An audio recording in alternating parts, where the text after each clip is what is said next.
You're not afraid of failing. You are scared of shining.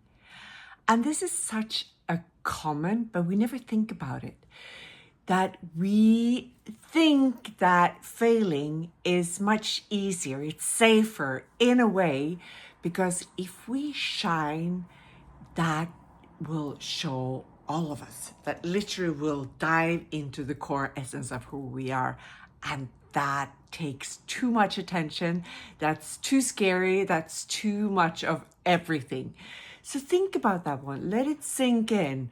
You know, if you fail, I know a lot of us don't like to fail either, which is something that we need to learn, because it's within the failing that we actually learn, we actually move forward, we find solutions, we find ways to solve things.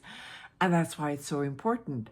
But even more scary than that is actually daring to shine. And the interesting part, I think it was Marian, she wrote a speech for Nelson Mandela. And the last sentences there was, if you don't let yourself shine, you don't give anyone else permission to do the same. And I think that's what this is about. It's not what you and I do necessarily, the small topic of it, but it is if we give permission, that energy, that allowance moves to different people around you, to your surrounding, and it grows bigger. And we will actually, said it very simplified, we will have a better world. But that means that, first of all, we need to see what an amazing power plant we are. A computer, if you want to, use that as a metaphor. But literally see the complexity of it all, which is incredible. It's actually beyond understanding.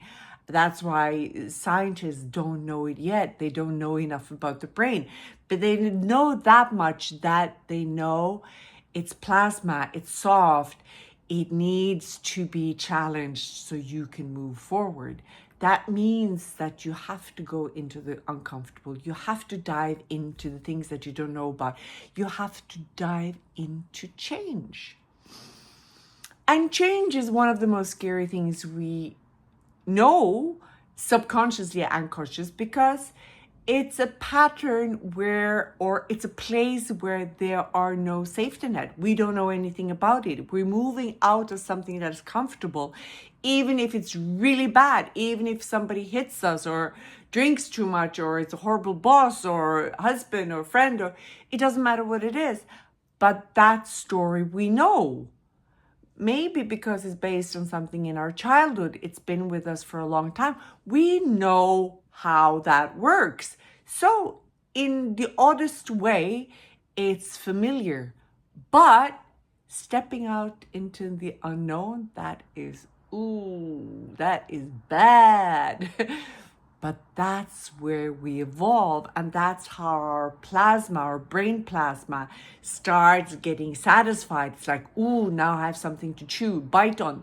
I have some food that I can challenge myself on to move. Because your brain was, like I said all the time, the brain is there or was made for your imagination, your curiosity, your creativity. See, if you don't give it food, you just live the ordinary life, which is okay, but it doesn't challenge you very much. It's kind of goes on autopilot. Then you don't evolve, and your brain doesn't. It's a muscle. It's a fresh produce. It needs information. It needs something to do. Otherwise, it falls asleep. And the problem with when it falls asleep, it evaporates, or it diminishes itself. It becomes smaller and smaller and smaller until you actually become a robot of your surroundings. You just live on the food of the information that everyone else feeds you, not your own. And that is scary when we're diving into the industrial world with AI and ChatGPT and whatever, robots, everything, are starting to make choices for us. you will buy into it. And this is not maybe, this is for certain. If you don't start standing up for yourself, having a critical mind, start challenging your brain and give it food so you can evolve and have the mind that is needed for you to be on top of the game and be ready for the future, because it's coming, if we want it or not. So here again, back to you daring to shine, daring to be that centerpiece, daring to stand on that stage, if it's stage or anywhere else in your life, to make a fool of yourself, fail, do all the craziest thing, but you are the center of the attention. And you showing it with the open mind and the open arms and the open heart that you have, and giving it straight from the source of who you are, then you give permission to everybody else to do the same. And if you on top of it do it with a sense of humor, a sense of vulnerability, showing, exactly who you are, and literally giving it as a gift to everyone around you, it makes it so much easier for everyone to manage to take it in and say, okay, I can do that too. I dare to do that. I dare to step out of my comfort zone.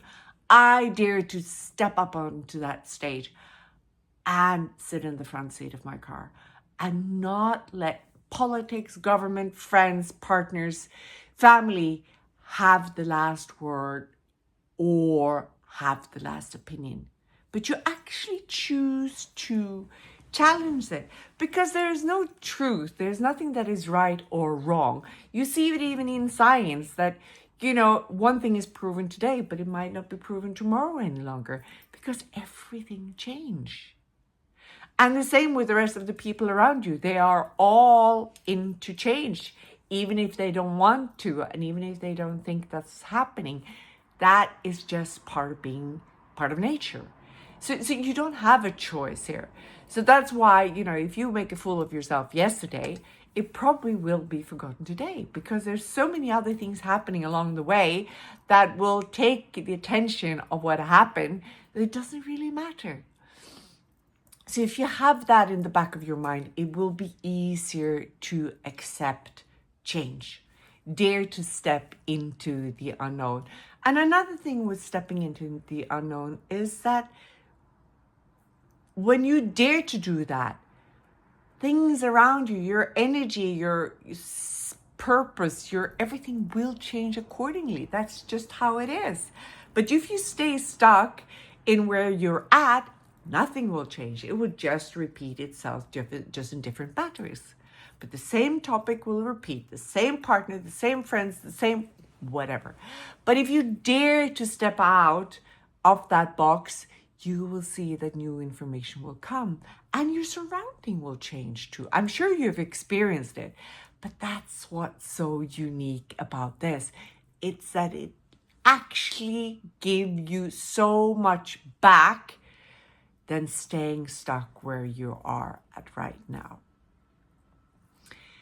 And daring to shine, because I talk a lot about dopamine and serotonin and not getting that from the external or from your surroundings. And here again, if you dare to step up your game, you are producing your own serotonin, your own dopamine, which is incredible. It's like choosing, I am the most important person in my life.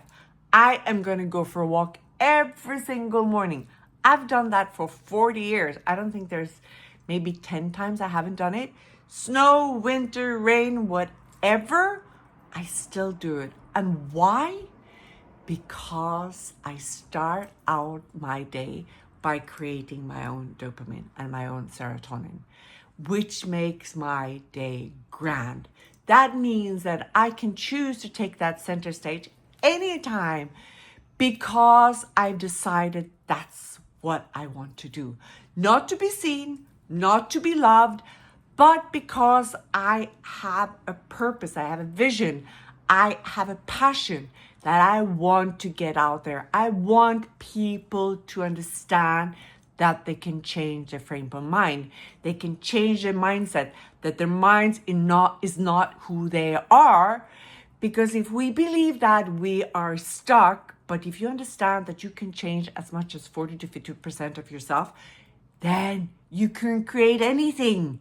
And it's not many things I'm afraid of, but there's one thing that I'm shit scared of, and that is being stuck right here and now and letting our AI and ChatGPT and the future take over the amazing brains we all have that is filled with imagination, filled with creativity, and filled with curiosity.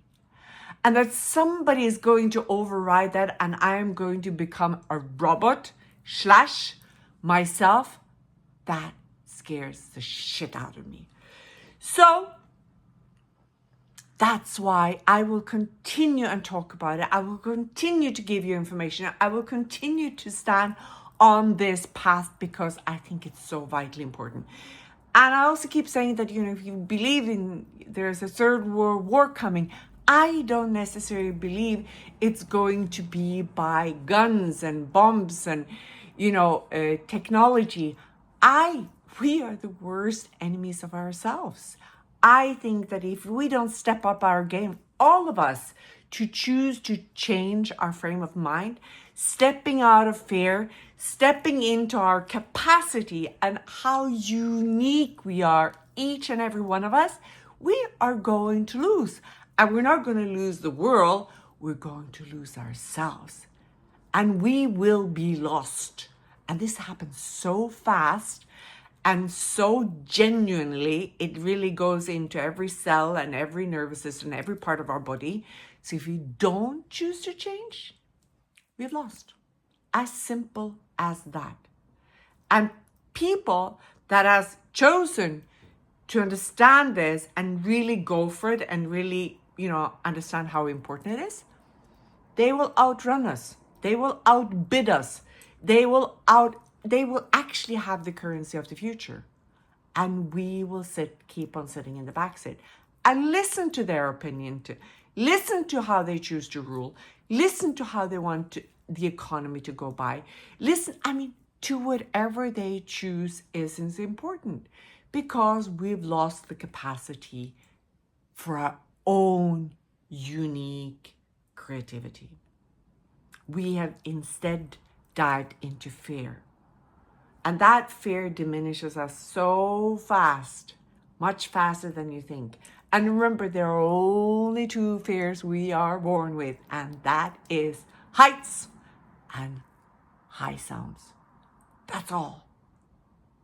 There is nothing to be afraid of. Making a fool of yourself? Nope. Not being seen as good? Nope. Being afraid of how people perceive you? God, how stupid is that? Everybody is flawed and are crazy and nuts and stupid and whatever and amazing and whatever you want to. But what's the point? Wasting time on that? So fear is literally paralyzing you and keeping you imprisoned in your own prison. Is that something that you want? So, please choose to shine and dare to fail.